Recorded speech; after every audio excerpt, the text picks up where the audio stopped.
السلام علیکم ورحمۃ اللہ۔ حضور علیہ السلام کے غلاموں کو رمضان المبارک کا 25واں روزہ مبارک۔ آج ہم انشاءاللہ بات کریں گے صلاۃ و تسبیح کے بارے میں کہ اس کے پڑھنے کا فائدہ کیا ہے، نیت کیا ہے، کس وقت پڑھنی چاہیے، اس کے پڑھنے کا طریقہ کار کیا ہے۔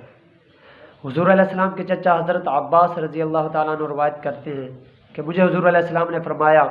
کہ یا اماہ الا آتیکا، اے چچا کیا میں آپ کو عطا نہ کروں، کیا میں آپ کے ساتھ احسان نہ کروں،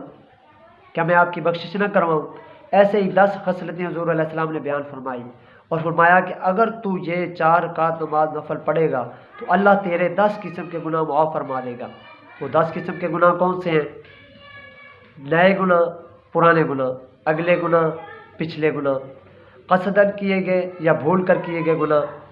چھوٹے گناہ، بڑے گناہ، چھپ کر کیے گئے گناہ یا ظاہراً کیے گئے گناہ۔ اس کے بعد حضور علیہ السلام نے اس کا طریقہ کار بیان فرمایا اور فرمایا کہ اگر تیرے سے ہو سکے تو ہر روز یہ نماز پڑھا کرو، اگر ہر روز نہیں پڑھ سکتے تو ہر جمعہ کو پڑھو، ہر جمعہ کو نہیں پڑھ سکتے تو ہر مہینے میں ایک بار پڑھو، اور اگر ہر مہینے میں ایک بار نہیں پڑھ سکتے تو پوری زندگی میں ایک بار ضرور پڑھ لیا کرو۔ اور اس کے بعد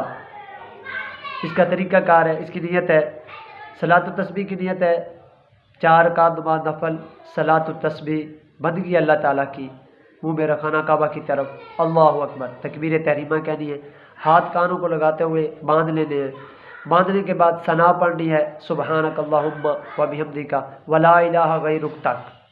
اور اس کے بعد تیسرا کلمہ پڑھنا ہے، سارا نہیں پڑھنا، آدھا پڑھنا ہے، کہاں تک؟ سبحان اللہ والحمد للہ ولا الہ الا اللہ واللہ اکبر، 15 مرتبہ یہ پڑھنا ہے، اور اس کے بعد سورۃ الفاتحہ پڑھنی ہے اور کوئی سورت ملانی ہے، اور پھر قیام کی حالت میں ہی 10 مرتبہ پھر وہی صلاۃ التسبیح سبحان اللہ والحمد للہ ولا الہ الا اللہ واللہ اکبر یہ پڑھنی ہے۔ پھر رکوع کریں گے، رکوع میں پہلے رکوع والی تسبیح پڑھیں گے اور اس کے بعد یہ تسبیح پڑھیں گے 10 مرتبہ سبحان اللہ والحمد للہ ولا الہ الا اللہ واللہ اکبر۔ یہ پڑھنے کے بعد پھر تسمیع اور تحمید یعنی کہ سمیع اللہ لمن حمدہ ربنا لک الحمد، یہ پڑھنے کے بعد پھر 10 مرتبہ وہ تسبیح پڑھیں گے، اس کے بعد سجدہ میں چلے جائیں گے، پہلے سجدہ والی تسبیح پڑھیں گے اور پھر 10 مرتبہ وہ تسبیح پڑھیں گے سبحان اللہ والحمد للہ والی،